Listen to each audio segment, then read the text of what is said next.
السلام عليكم ورحمة الله وبركاته. ازيكم عاملين ايه؟ رجعت لكم تاني في فيديو جديد، والفيديو ده خاص للناس اللي بتحب الرسم والتلوين وكده، ويعني هو للأطفال اكتر علشان بيورينا خطوات رسم حاجة معينة او كده. فيعني نزلوا للأطفال افضل من ان هما يتفرجوا على حاجات على اليوتيوب واللي هو الفيديوز الغريبة اللي انتشرت فجأة دي. يعني تعالوا ندخل نشوفه كده مع بعض. هنبدأ نختار اللغة، مثلا انجليزي او عربي، ألماني، أسباني. أنا هختار عربي مثلا. طيب هنا بيبدأ يقولي رسومات مميزة أو كرتونية، حب حيوانات، في كذا نوع من أنواع الرسومات فوق.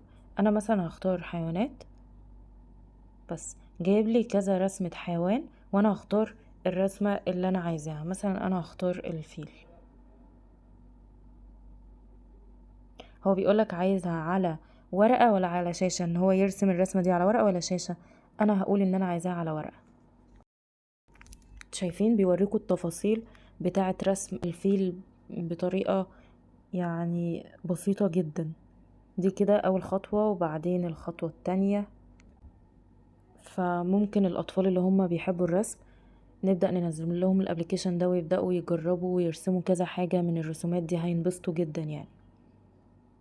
طيب هو كده اول خطوة خلصت، فانا ببدأ ادوس على السهم علشان يجيب لي الخطوة التانية. الخطوة التانية خلصت، ندخل على الخطوة التالتة، بعدين الرابعة، وبعدين الخطوة الأخيرة واللي هي الخطوة الخامسة.